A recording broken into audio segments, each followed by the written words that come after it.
거룩하신 하나님이십니다. 거룩하다는 것은 구별되다라는 것이죠. 하나님은 우리 인간과 다르신 분이십니다. 우리 인간은 연약하고 또 무지하고 또 유한하지만 우리 하나님은 완전하시고 의로우시고 전능하신 하나님이십니다. 우리 인간은 죄가 있지만 우리 하나님은 죄가 없으신 거룩하신 하나님이십니다. 그 하나님께서 우리 백성들, 하나님의 백성들에게 말씀하십니다. 너희는 나에게 거룩할지어다. 이는 나 여호와가 거룩하고 내가 또 너희를 나의 소유로 삼으려고 너희를 만민 중에서 구별하였음이라 라고 레위기 20장 26절은 말씀하고 있습니다. 내가 거룩하니 너희도 거룩하라 라는 것이죠. 우리가 하나님처럼 완전히 거룩해질 수 없지만 하나님께서 우리에게 거룩하라고 하신 것은 우리 하나님께서 죄와 함께 할 수 없듯이 우리가 죄를 멀리하고 거룩한 하나님의 백성으로 살기를 원하신다는 것입니다. 하나님께서 우리를 죄인을 죄 가운데서 구원하신 목적이 무엇입니까? 우리를 죄에서 구원하시는 목적이 있습니다. 그것은 우리가 거룩한 하나님의 백성으로 하나님의 영광을 위해서 살게 하시기 위함인 줄 믿습니다. 그래서 우리가 예수 믿기 전에, 구원받기 전에 우리는 마귀의 수하에 있었습니다. 마귀의 종살이했던 자가 이젠 예수 그리스도 안에 있으므로 우리는 하나님의 자녀가 되고 백성이 되어서 이젠 예수님의 제자가 되고 이제는 예수님의 영광을 위해서 살아가는 복된 인생이 된 줄 믿습니다. 여러분, 근데 요즘 시대가 어떻습니까? 세상은 물론이고 교회조차도 거룩함이 상실되어 가고 있습니다. 너희는 세상의 소금이다. 너희는 세상의 빛이다. 그런데 맛이 안 나요, 맛이.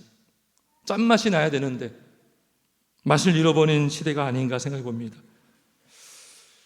세상과 달라야 되고 세상과 구별되어야 되는데 세상과 예수 믿는 사람과 세상과 교회가 크게 차이가 없는 시대가 요즘 시대가 아닌가 생각해 봅니다.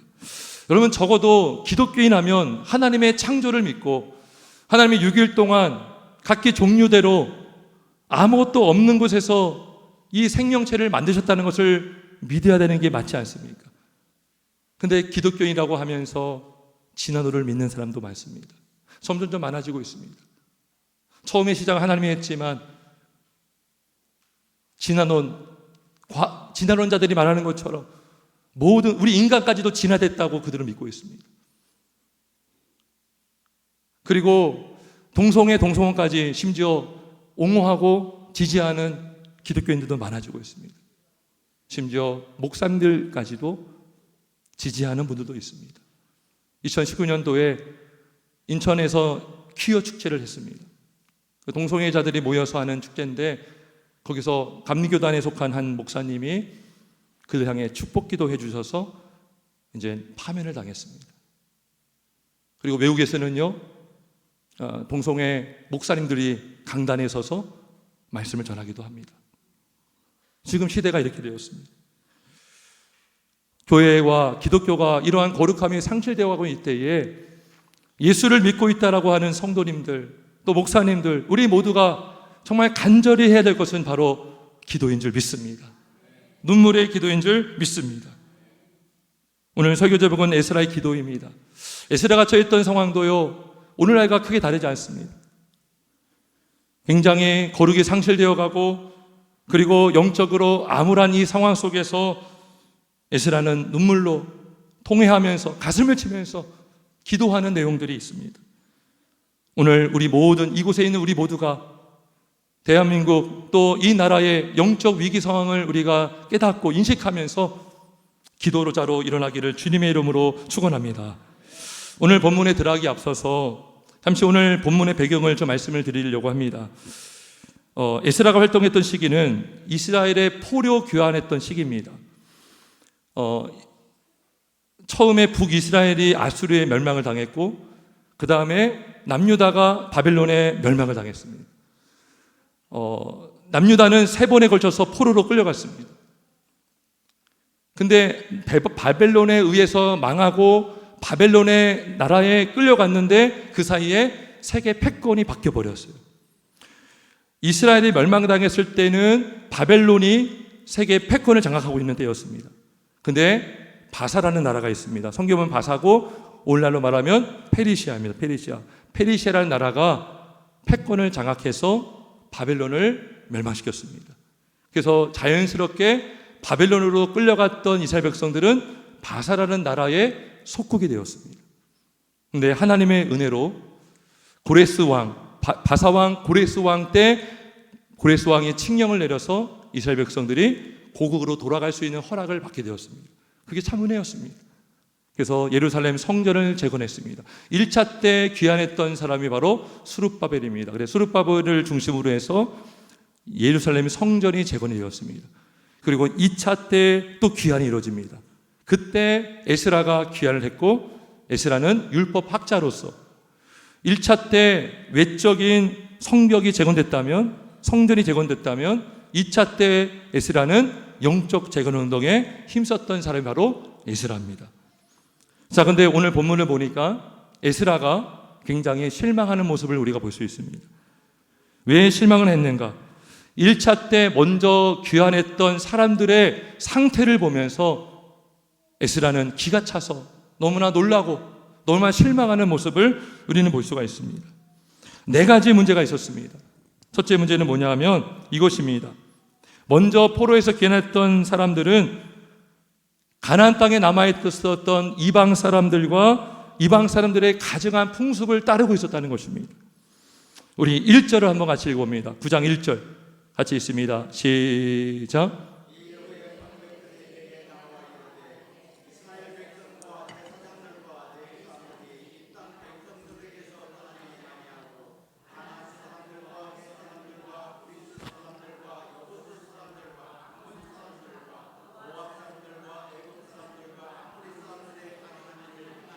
예, 여기 끝에 보니까 가증한 일을 행했다라고 합니다. 이 가증한 일이 뭘까요? 레위기 18장에 보면 하나님이 명령하십니다. 너희는 이방의 가증한 풍습을 따르지 말라 그래요. 이방의 가증한 풍습이 뭘까요? 이방이라는 것은 하나님을 믿지 않는 나라를 말합니다. 하나님을 떠난 사람들이 모인 나라가 바로 이방 나라라고 할 수 있어요. 그러면 그들이 하고 있는 풍습이 뭘까? 레위기 18장을 한번 나중에 한번 쭉 읽어보시기 바랍니다. 음란입니다. 음란. 이방 풍습에 대표되는 것은 음란입니다. 레위기 18장에 보면 근친상간이 있습니다. 엄마랑도 관계를 맺고 형수와도 관계를 맺고 근친상간이 있고요. 간음이 있고요. 그 다음에 동성혼이 있습니다. 그리고 동성간 성행위가 거기 나와 있어요. 그리고 심지어 짐승과의 교합도 이방 풍습 중에 하나입니다. 짐승과의 교합. 그럼 왜 이렇게 이방 나라 풍습에 음란이 대표되고 있는가? 그건 바로 그들이 섬기고 있는 신 때문에 그렇습니다. 이방 나라 사람들이 대표적으로 믿는 신 중에 하나가 바알신입니다. 바알신. 바알신은 풍요의 신입니다. 비를 관장하고 땅의 곡식을 관장합니다. 그러면 어떻게 바알에게 복을 받는가? 성관계를 통해서 받는다고 그들은 믿습니다. 그래서 고대 근동의 지역에 가면 바알 신전이 있습니다. 그리고 바알 신전에는 창기들이 일하고 있습니다. 창기와 성관계를 하면 바알이 우리에게 복을 준다. 자녀가 없는 가정에는 자녀를 주고 곡식이 없는 가정에는 곡식을 주고 복을 준다라고 그들은 믿습니다. 고린도전서를 보면 그 고린도 교회가 고린도 지역이 얼마나 음란한지를 알 수 있어요. 여러분, 그리스 그 고린도 당시가 바로 헬라 제국이 점령했던 때거든요. 여러분, 그리스 신전에 얼마나 많은 여성 사제들이 많았습니까? 그 사제들이 바로 창기들입니다. 그 사제들과 성관계를 맺으면 복을 받는다라고 믿었습니다. 그래서 이방 나라 풍습 가증한 것은 뭐냐? 바로 음란한 것을 말하는 것입니다.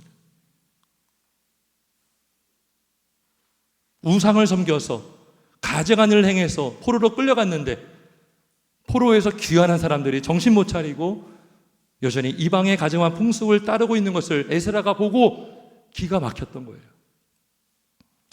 두 번째는 어떤 문제가 있었습니까? 이들은 이방 여인들과 통혼하여 이방 문화에 물들어 있었어요. 2절에 보면 그들의 딸을 맞이하여 아내와 며느리로 삼아 거룩한 자손이 그 지방의 사람들과 서로 섞이게 하였다라고 말하고 있어요.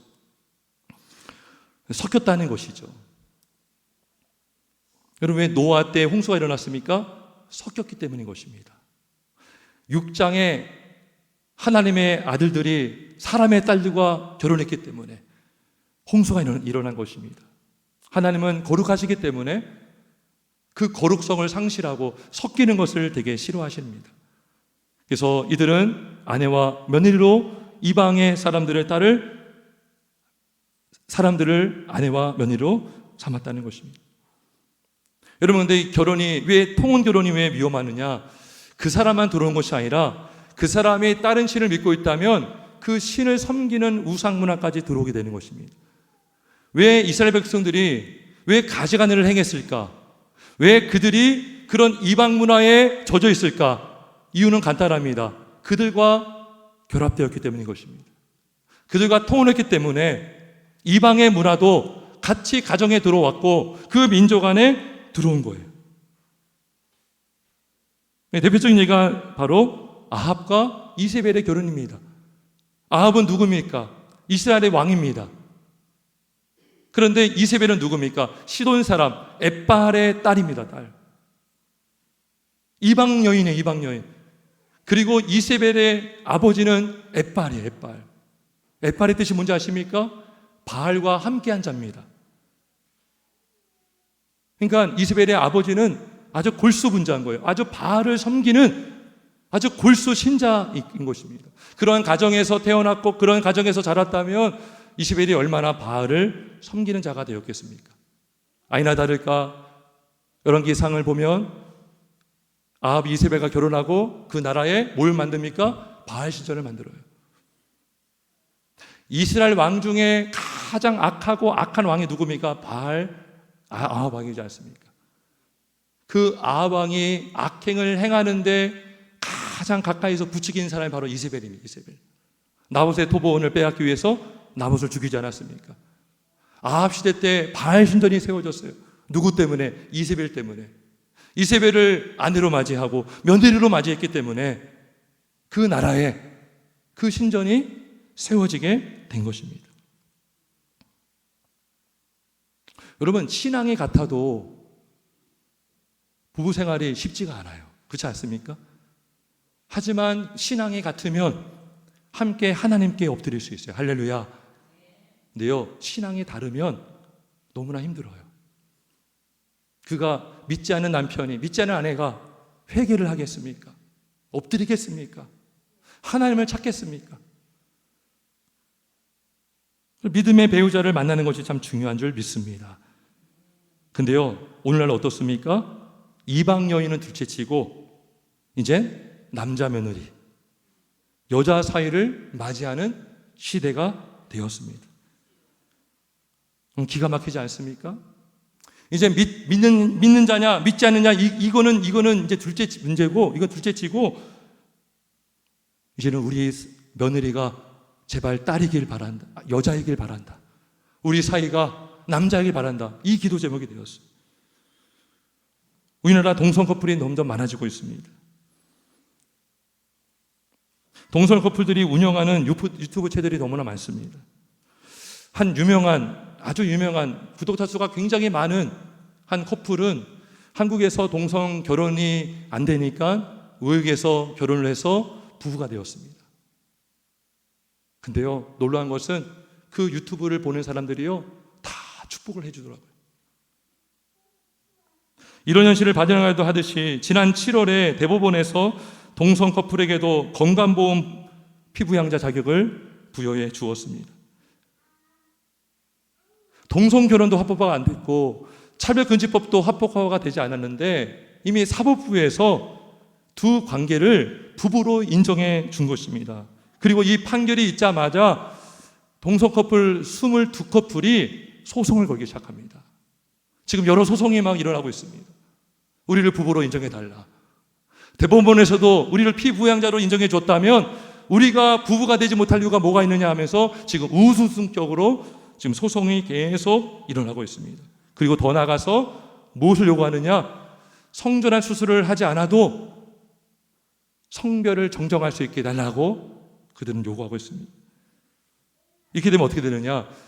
생물학적인 남성이 여탕에 갈 수도 있고, 남성이 여자 탈의실에 들어갈 수도 있고, 생물학적인 남성이 여성 경기 운동에 참여해서 싸울 수가 있는 거예요.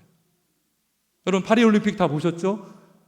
여성 복싱 경기에 생물학적인 남성이 여성으로 출전해서 금메달 땄어요.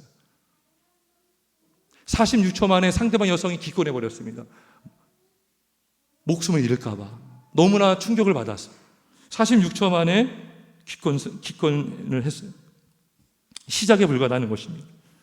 이게 뭡니까? 이게 이방의 풍습이에요. 이방의 풍습.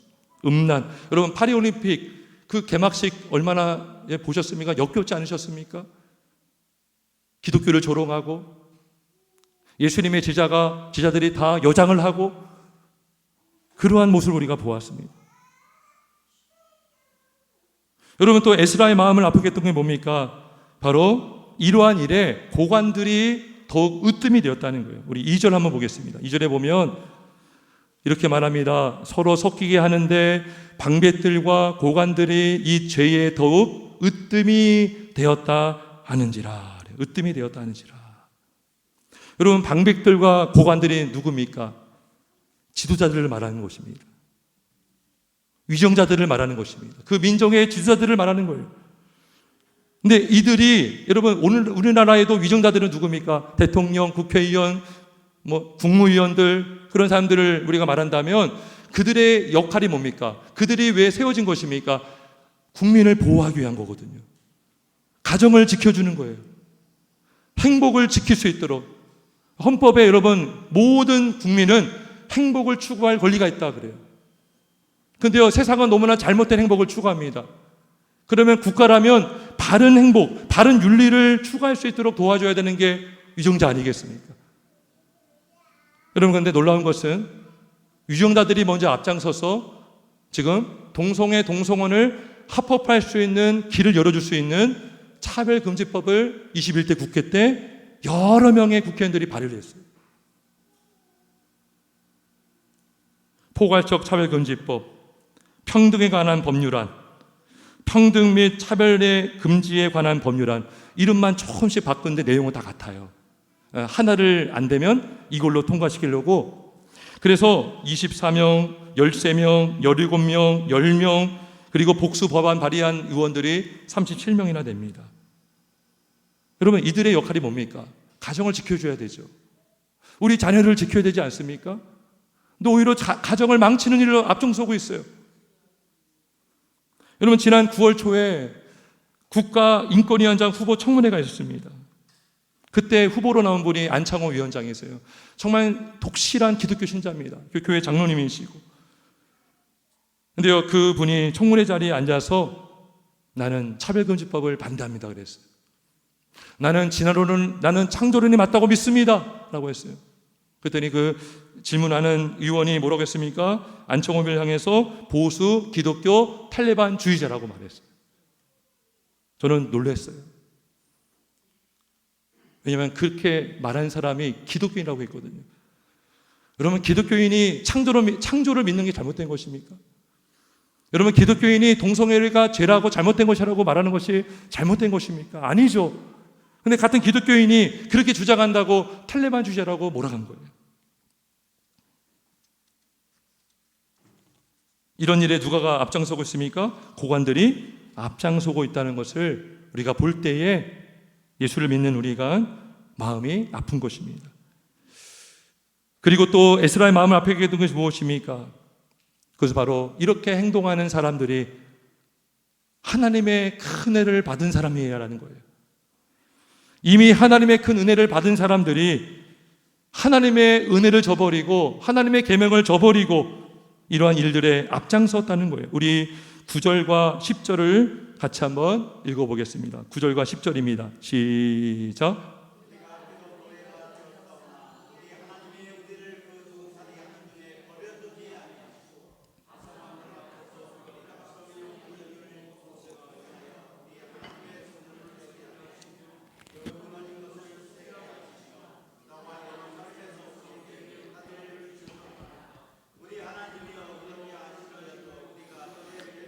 저버렸사오니 이제 무슨 말씀을 하오리까. 아멘. 무슨 말입니까?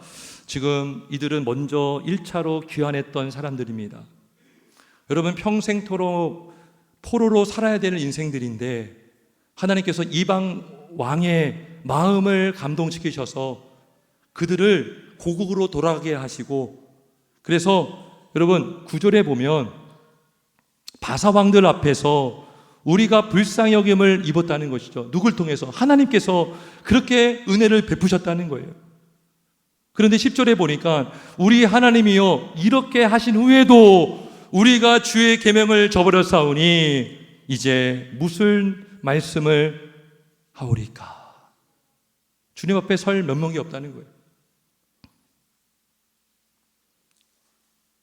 저는 이러한 모습을 보면서 제 자신을 돌아보게 되고, 그리고 한국교회를 돌아보게 됩니다. 우리 대한민국이 얼마나 많은 은혜를 받았습니까? 하나님의 얼마나 은혜를 받았습니까? 여러분, 6.25 전쟁 직후에 우리나라는 소망이 없다라고 전 세계가 그렇게 보았습니다. 이 나라가 회복되려면 아마도 몇 세기는 지나야 될 것이다. 근데 지금 경제대국이 되지 않았습니까? 그리고 기독교가 또 교회들이 세워지고 부흥하지 않았습니까? 그리고 세계 두 번째로 성사를 파송한 나라가 되었습니다. 이것이 바로 하나님의 은혜인 줄 믿습니다. 하나님께서 우리에게 자유를 주셨어요. 우리나라의 자유가 있는 것은요, 기독교 때문인 것입니다. 헌법의 자유가 보장된 것도 기독교 때문인 것인 줄 믿습니다. 그 은혜를 받았는데 우리는 그 은혜를 망각하고 살고 있어요. 하나님이 주신 자유를 우리는 남용할 때가 많습니다. 마땅한 것으로 여기고 하나님의 은혜를 저버리고 살지는 않습니까? 한국교회 안에 주일 성수 개념이 많이 약화되었습니다. 여러분, 예배한다는 것이 얼마나 큰 특권입니까? 예배한다는 것이 얼마나 귀한 것입니까? 우리가 코로나 때 경험하지 않았습니까?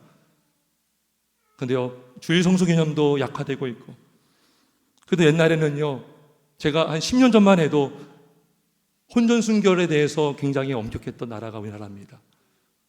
유교 문화가 있기 때문이 아니라 저도 기독교인이라면 가정 안에서 아름다운 가정을 이루기를 바라는 마음들이 컸어요. 그런데 혼전순결 개념도 많이 상실되어 가고 있습니다. 오히려 결혼 전에 하는 동거 문화가 확산되고 있습니다. 너무나 자연스럽게 이런 일들이 벌어지고 있어요. 그러면서 원치 않는 임신도 하게 되고, 그래서 결혼하면은 그래도 감사한 것이지만 그 아기를 버리기도 하고 아기를 죽이기도 하고, 얼마나 안타깝습니까? 그 아기가 무슨 잘못이 있습니까? 제가 설교를 시작하면서 지금 우리나라에 처한 상황, 지금 이 에스라 시대 때 처한 상황도 굉장히 심각하지만 지금은 그때보다 더 심하면 심했지 나아지지 않다라고 저는 생각합니다. 그렇다면 우리에게 정말 필요한 것은 제가 기도라고 했습니다.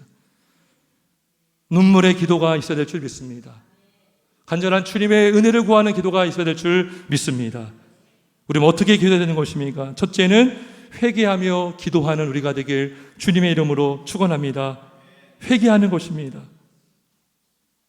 저들만 잘못된 것이 아닙니다.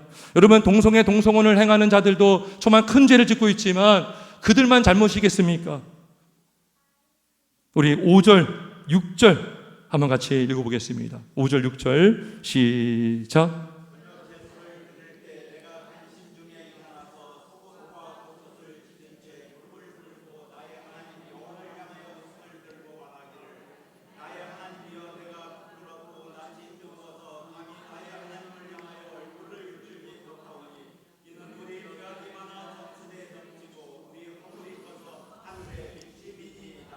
아멘.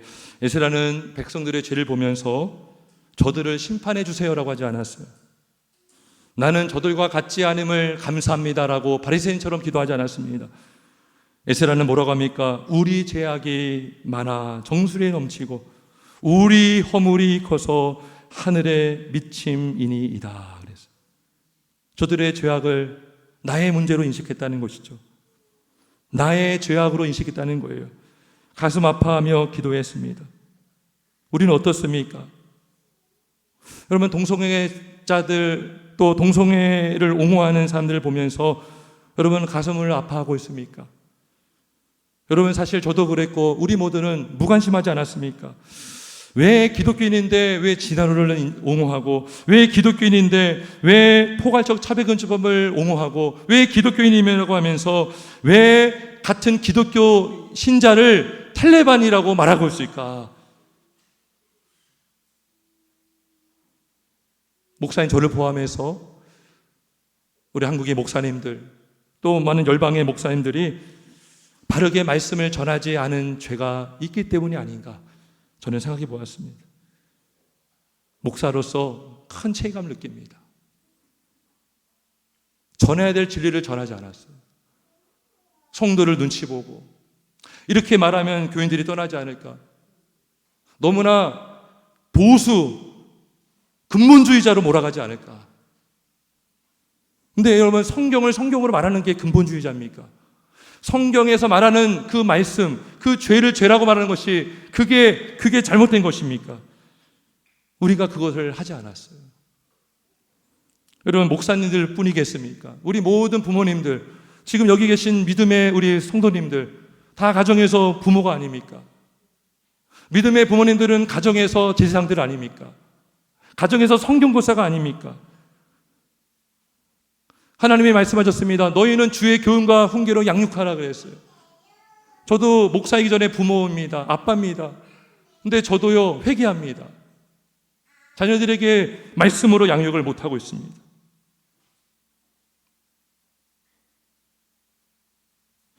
작년에 퀴어 축제 제가 어떻게 하다가 그 실시간 영상을 봤어요. 한 번도 보지 않았는데, 물론 퍼레이드 하는 것은 안 지켰는데 그 전에 이렇게 행사를 하더라고요. 제가 처음 보았습니다. 저들이 뭘 말하나, 저들이 무엇을 주장하나. 근데요, 하나님과 교회를 저주하는 노래들을 막 부르더라고요.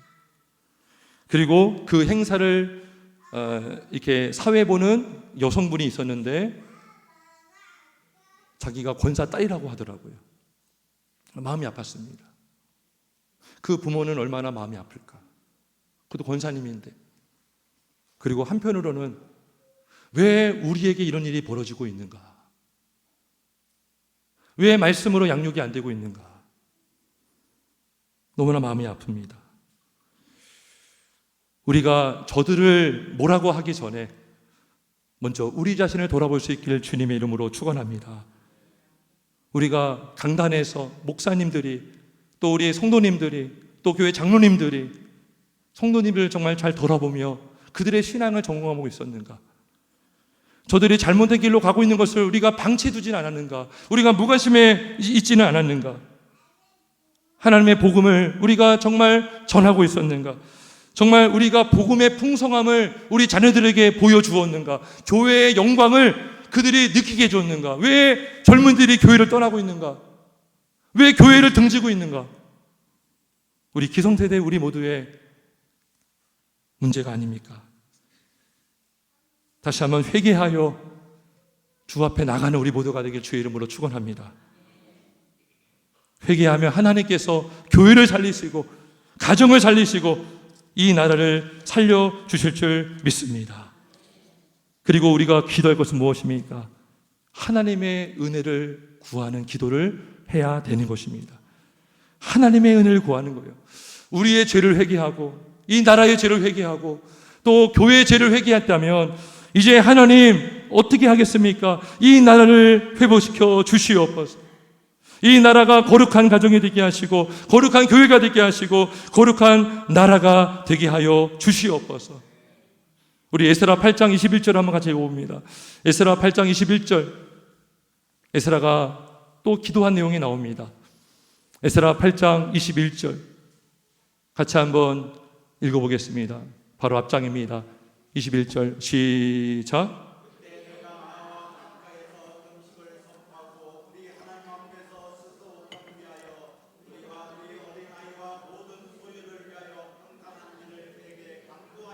아멘. 에스라가 기도합니다.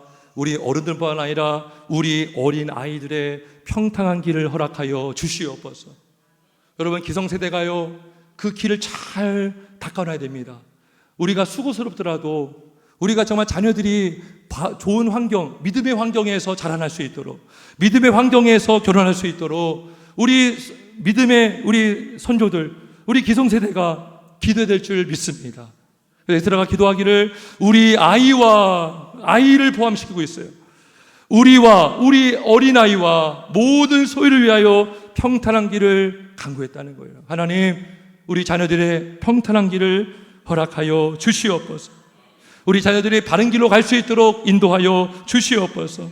여러분, 부모가 어떻게 자녀를 변화시킵니까? 부모가 어떻게 가정을 변화시킵니까? 오직 기도할 때 하나님이 들으시고 응답하시면 역사하실 줄 믿습니다. 여러분, 포괄적 자백금지법이 통과된 나라를 보니까요, 많은 어려움이 있더라고요. 진짜 가정의 어려움도 있고 교회의 어려움도 있습니다. 여러분, 프랑스는요 가장 그런 것들을 선도하는 나라 같아요. 최근에 헌법에 아예 낙태할 수 있도록 법안을 만들었어요. 헌법에. 그리고 2013년도에 프랑스에서 동성결혼 합법화가 되었습니다. 그리고 어떤 일이 벌어졌는가? 2019년도에 자녀들이 학교 가서 부모 체크하는 거 있잖아요. 엄마, 아빠라는 것을 못 쓰게 합니다. 어떻게 쓰느냐? 부모 1, 부모 2. 왜냐? 여러분, 동성 부부는 A를 못 낳잖아요. 입양을 하든지 할 거 아니에요? 근데 자기 부모님이 다 여자야. 근데 엄마, 아빠라고 할 수가 없는 거예요. 그래서 이런 자녀들에게 차별을 준다 해서 엄마, 아빠를 못 쓰게 만들어요. 그래서 부모 1, 부모 2가 되었고요. 내년부터 미국 캘리포니아 주에서는 트랜스젠더 보호법이 발효가 된다고 합니다. 뭐냐면 어린 나이에 성전책성으로 혼란스러워하는 아이들이 있잖아요. 그러면은 교사에게 가서 자기의 그런 고민을 상담할 거 아닙니까? 그러면 교사는 부모에게 자녀의 정체성을 말해주면 안 돼요. 비밀로 붙여줘야 됩니다. 그게 무슨 법이냐? 트랜스젠더 보호법입니다. 그리고 캐나다에서는 성전환 수술하려고 했던 여자아이를 못하게 했어요. 그랬더니 그 아빠가 가정폭력범으로 지목이 되었습니다.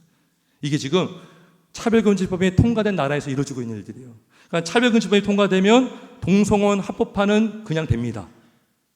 그리고 지금 법원에서 건강보험 피부양 자격을 줬잖아요.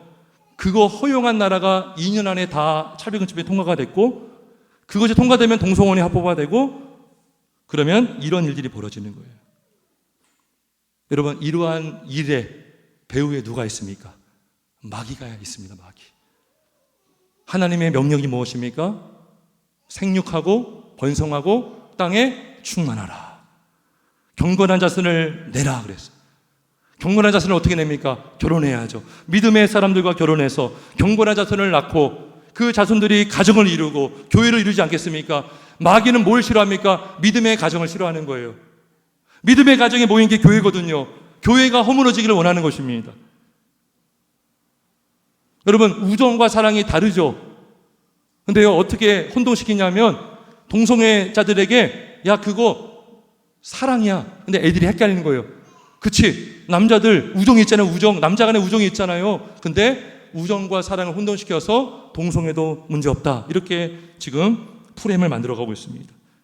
그래서 동성애, 동성혼, 비혼주의, 비출산, 이렇게 지금 장려하게 만드는 그 배후에는 마귀가 있다는 것입니다. 우리가 어떻게 이 마귀의 공격과 이 세계의 이 흐름을 우리가 어떻게 막을 수 있습니까? 오직 하나님의 은혜밖에 없는 줄 믿습니다. 하나님, 우리는 어린아이와 우리의 모든 것들의 평탄한 길을 허락하여 주시옵소서. 감사한 것은, 소망이 있는 것은, 이렇게 절망이지만 우리 예수님은 이미 십자가 위에서 마귀의 머리를 깨뜨리신 줄 믿습니다. 이미 승리하셨습니다. 그럼 왜 우리가 기도하는가? 우리는 하나님의, 예수님의 그 사역에 동참하는 것. 주님의 마음으로 우리가 함께 영적 전쟁을 싸워나갈 줄 믿습니다. 믿음의 선한 싸움을 싸우라 그랬어요. 기도하는 가정, 기도하는 교회, 기도는 나는 결코 망하지 않을 줄 믿습니다. 여러분, OECD 국가들 대부분이 다 차별금지법 다 통과됐습니다. 근데 우리나라만 통과가 안 됐어요. 왠지 아십니까? 기도하는 교회의 성도들의 기도를 하나님이 들으시고 응답해 주신 줄 믿습니다. 지금 한국교회, 대한민국 어느 때보다도 영적 위기 상태에 있습니다. 우리 힘으로 안 됩니다. 우리 능으로 안 됩니다. 오직 하나님의 영, 성령으로만 되는 줄 믿습니다. 우리 함께 기도하기를 주의 이름으로 축원합니다. 나라를 위해서, 가정을 위해서 너는 내게 부르짖으라. 내가 내게 응답하겠고 내가 알지 못하는 크고 미련한 일을 내게 보이리라. 말씀하신 명령 따라 기도할 때 기도하는 가정이 살고 나라가 살고 교회가 살 줄 믿습니다. 함께 기도하겠습니다.